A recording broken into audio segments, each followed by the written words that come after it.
We are joined by our monthly guest, Mike Oliveri. Good morning. Good morning. Welcome back. Thank you. It's good to be back. We were just talking briefly off the... Did you do anything this weekend with the burning of Kingston or anything, local festivals that we've had the last couple of weeks? No, I've been quite busy. I was working. Work? So, Oh, sure. You're always working, man. Got to stay busy. Well, you got to work. You got to make up for the time you lose when you're traveling. Exactly. Bi-coastally. Yes. Big trip. Why don't you tell us a little about there was a documentary done about a school in Washington State called Paper Tigers. And statistically, this was one of the worst schools in America as far as dropout rate, teen pregnancy rate, going to jail as soon as they basically was this in an urban area or a rural? It was urban for Washington State.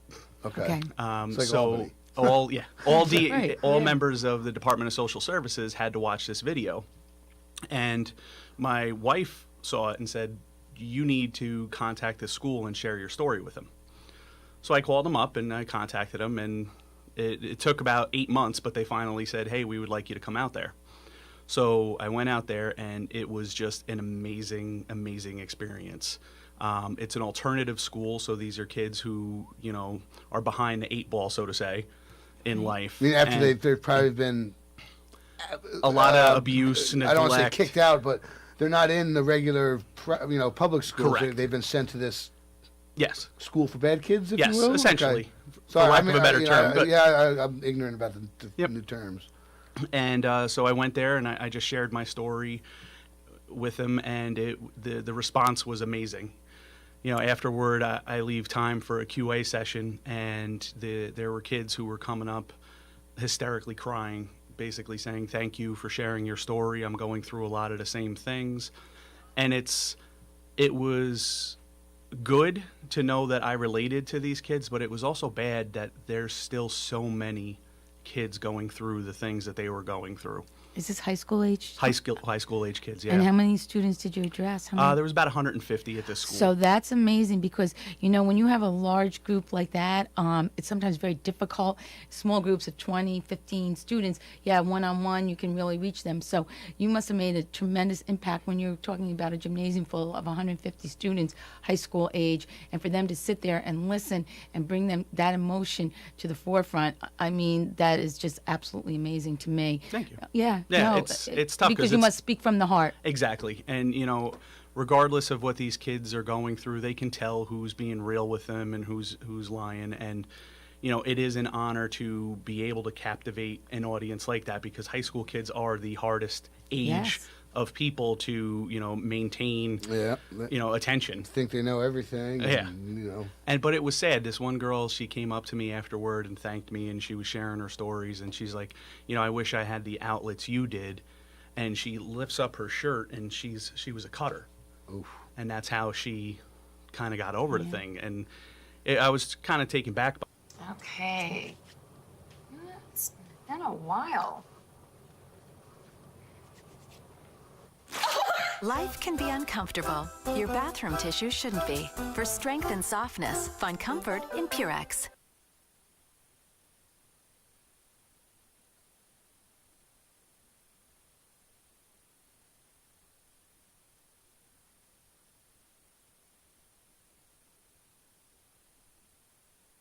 By it a little bit because, I'm not a professional per se. I'm just, someone who shares my story.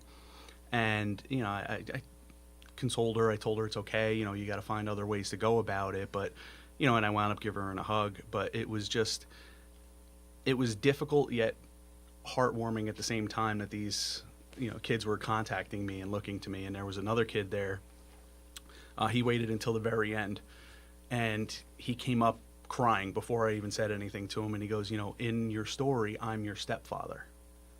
And I don't know if the listeners are familiar, but my relationship with my stepfather was very abusive. He was not a good man. And, the kid was telling me these things like he was abusing his mother and his little brother. And I basically just told him, okay, it's not cool that you did that, but it's good that you're recognizing it. So now the question is, what now? So what are you going to do now? You acknowledge that there's a problem. Now we have to work on the resolution.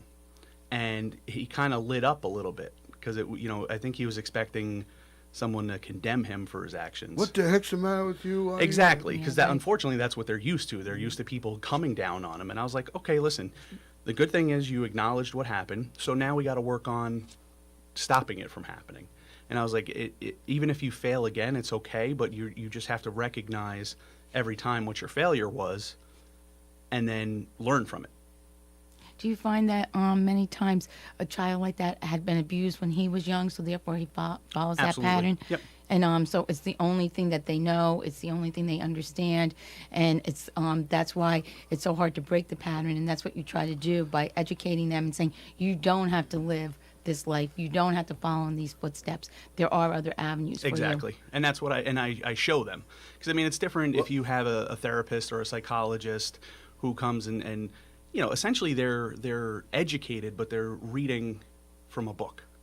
And it's difficult for a kid to say well, how can you relate to me when you have no idea what I've been through? But it's different when someone who has been in their exact same shoes who can say to them, listen, I was there and I know what you're going through, and this is what I did to prevent that from happening. Also compounding the problem is particularly young men, troubled young men who may have been involved with the judicial system or social services system, most likely from some type of broken home, not a less than favorable family situation. These kids have only been told what not to do. Exactly. Don't do this, don't do that. You were bad. You got to do better in school. You got to, stop breaking curfew, breaking the law, whatever. Don't do this, don't do that. They've never been shown or told what the proper thing to do, the good thing to do. The young man you just said that was abusing his mother and brother. Well, he probably saw his father or the husband doing that. Exactly. And that's how, he doesn't know. He was never shown or told that, love thy mother and thy brother, sounds corny, but, just the developmental experiences of being in a nurturing environment, never learned how to act to other people, how to, the first reaction isn't a punch, it's a deep breath and a think about what, Exactly. No, and that's part of what has to break the cycle, whether it's something that could possibly develop in school, a life lesson thing or life learn, how to live peacefully. I don't know. It's such a complicated. It is. It's very thing complicated. to there's because it's so many levels. Family level, education, socioeconomic. In every step of the way.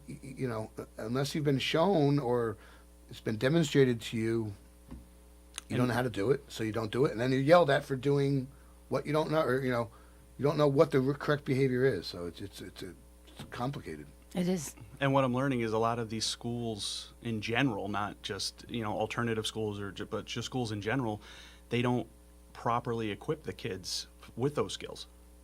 I don't think it's any fault of their own, but I think it's there's political aspects to things, and they have certain criteria that they have to maintain. Well, it goes sort of back to what we're saying. A high school teacher, kids in high school, junior high school, and especially elementary school, spend more time in the day with their teachers than they do their parents. Correct. Particularly if you're a working, a single parent household or both parents work, and our society sort of devolved into they'll learn it at school type of thing, and that's not where you're supposed to learn the 3 R's at school, not citizenship and decorum and conflict resolution. People aren't involved in churches anymore. Less kids are going into Boys and Girl Scouts and other wholesome activities. Yeah, it's just not there. Yeah. Teachers shouldn't be teaching your kids how to talk to each other or whatever.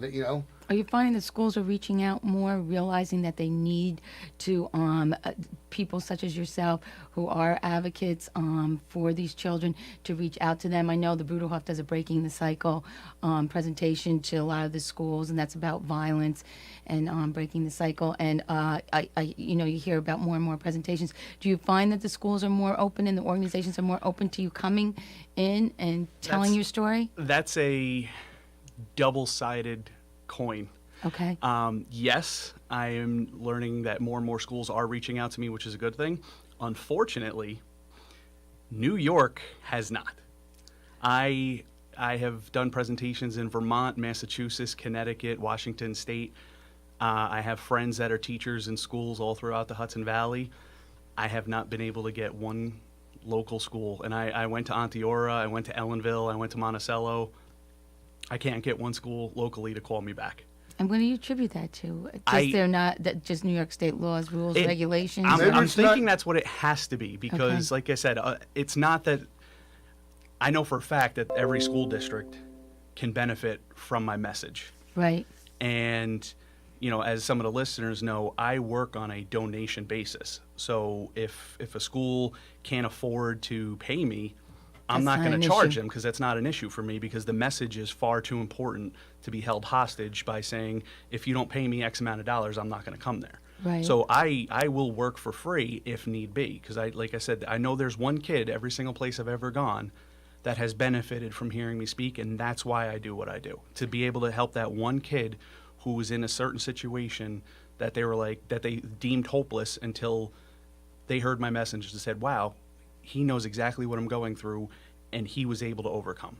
Right. But Do I you don't- partner with like the Boys and Girls Clubs, things of that nature? I work with a lot of, especially locally, I work with Ulster County DSS, CASA, Berkshire Farms. Okay. So I am involved with a lot of those agencies. Which and I is speak to fantastic, them. Yeah, right. Kids Peace was another one. Right. But as far as the schools themselves, for some reason, It's been difficult. it's been very difficult. Maybe this may sound corny, but maybe because you're local, you've gone to these out-of-state gigs because it sounds better. Oh, Michael Arevalo, we're bringing this guy in from New York. Could be. Maybe I'm just sitting here.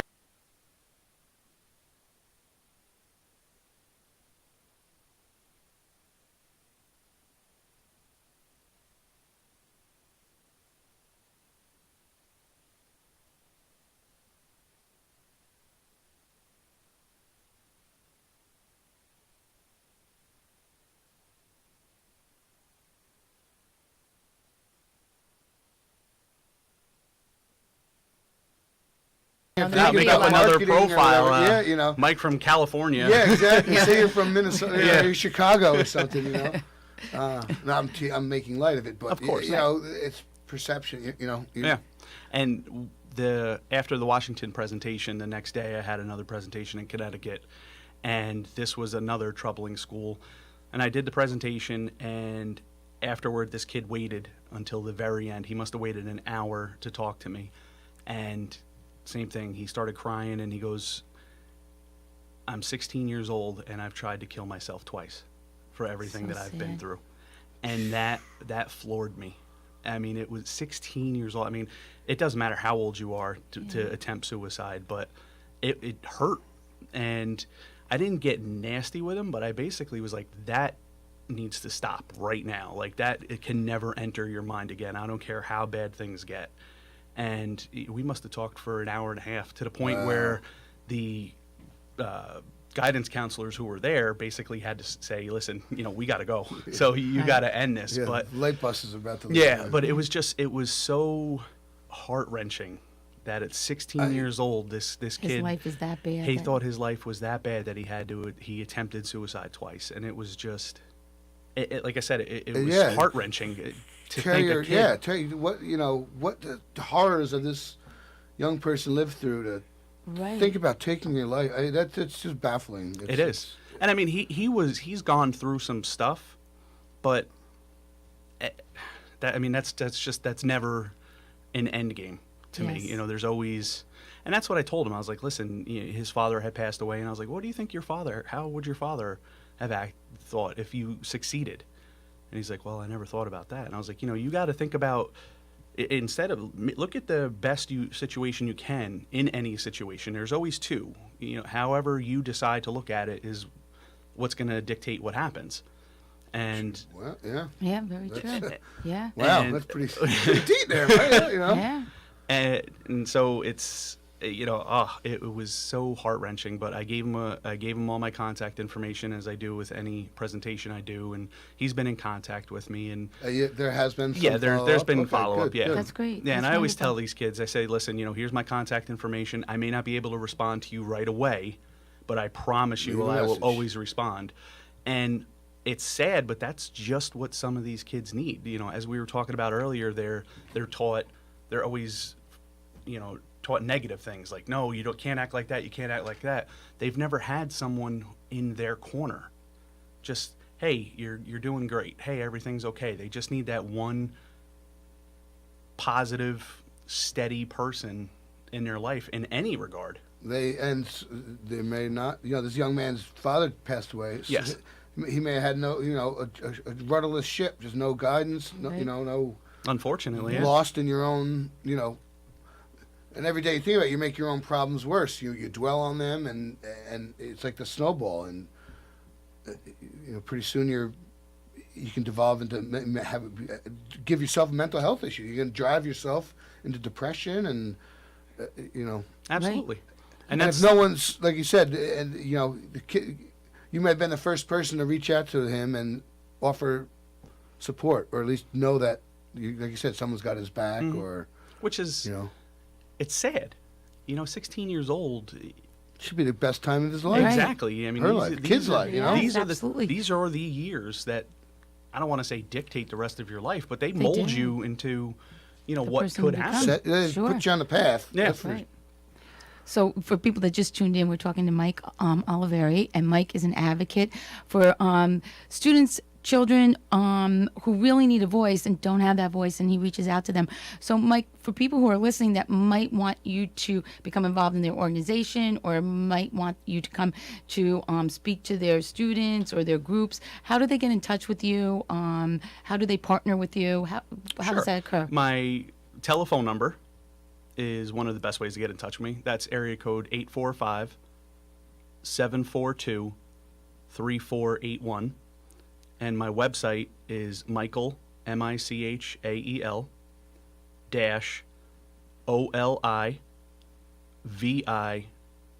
OLIVIERI.com. Michael-Oliveri.com.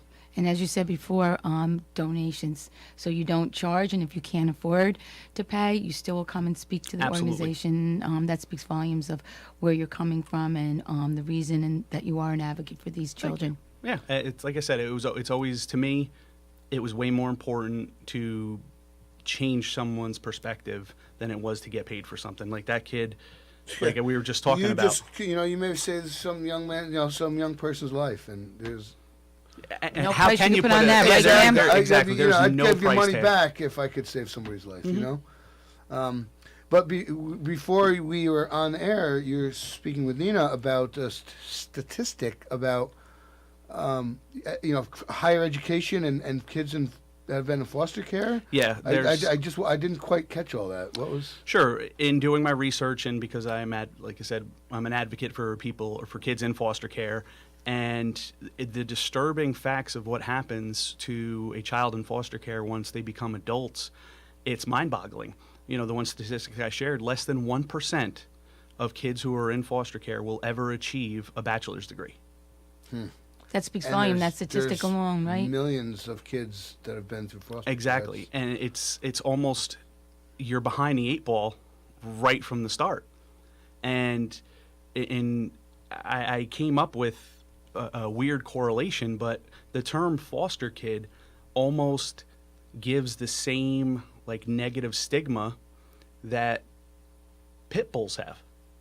When you tell, because I'm a pit bull advocate as well, and I think it's funny that the two, if you really think about it, they go hand in hand.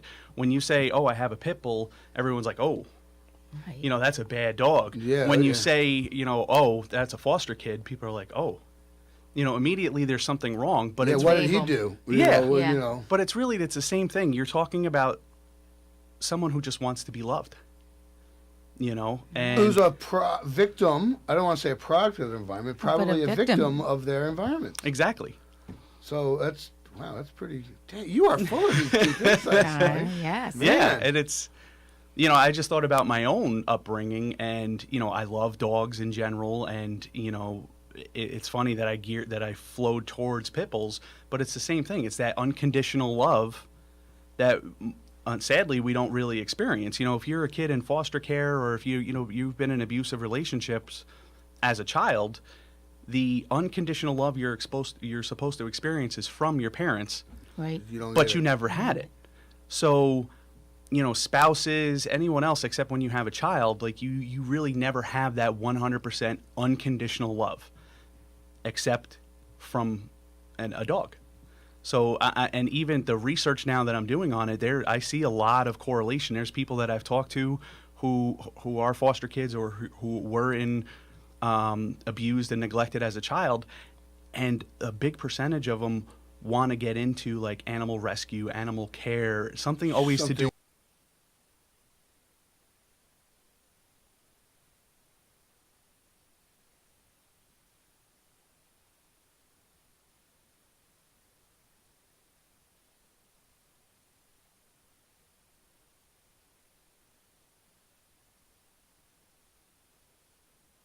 Okay. It's been a while. Life can be uncomfortable. Your bathroom tissue shouldn't be. For strength and softness, find comfort in Purex.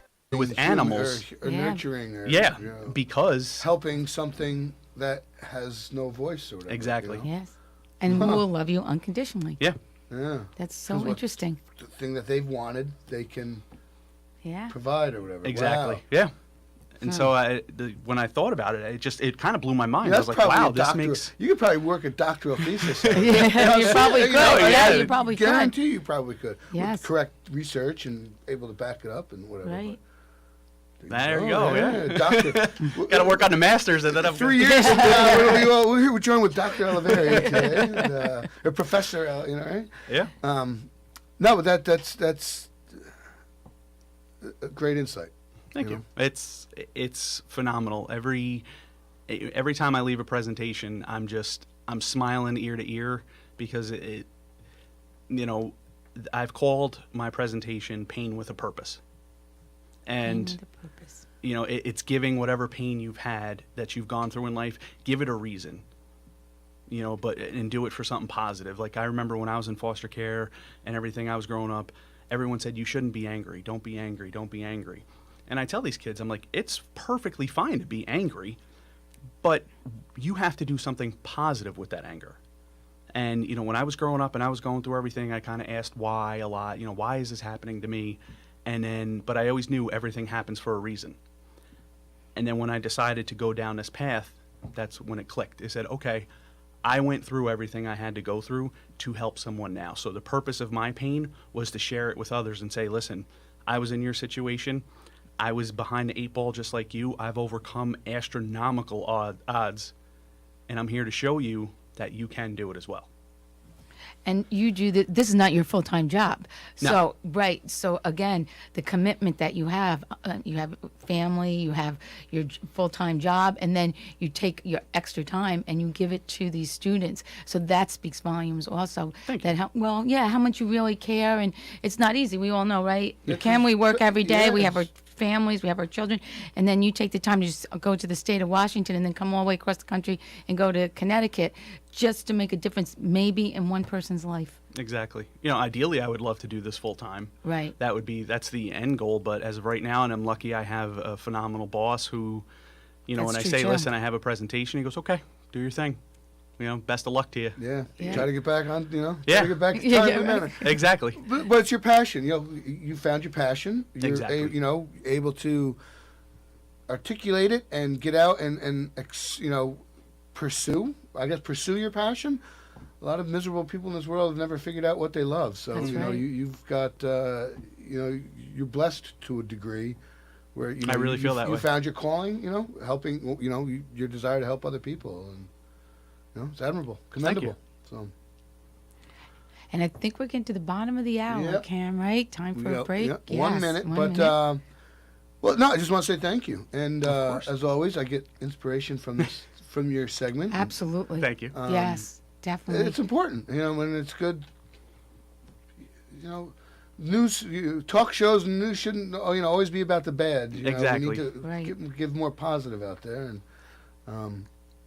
Yeah, we're thank you for glad being that a voice we for can help these you kids. get your message out there. And Thank you. you're here. Yeah. So absolutely. yeah, I'm Michael, and I'm from where did we say California. So Yeah, all that's these right. New York schools can. Yeah, That's right. right. There Get someone you from out go. of state. Just try type up a dummy letterhead and try like school up in Binghamton or something. You know. And, Yeah. We're gonna make Cam your marketing director. There we There you go. go. It's, You never you know. know, Yeah. So great. You All can right. be my voice. There you There go. you go. All right. Well, Mike, Michael, thanks for thank you joining so us. much. Of Appreciate course. it.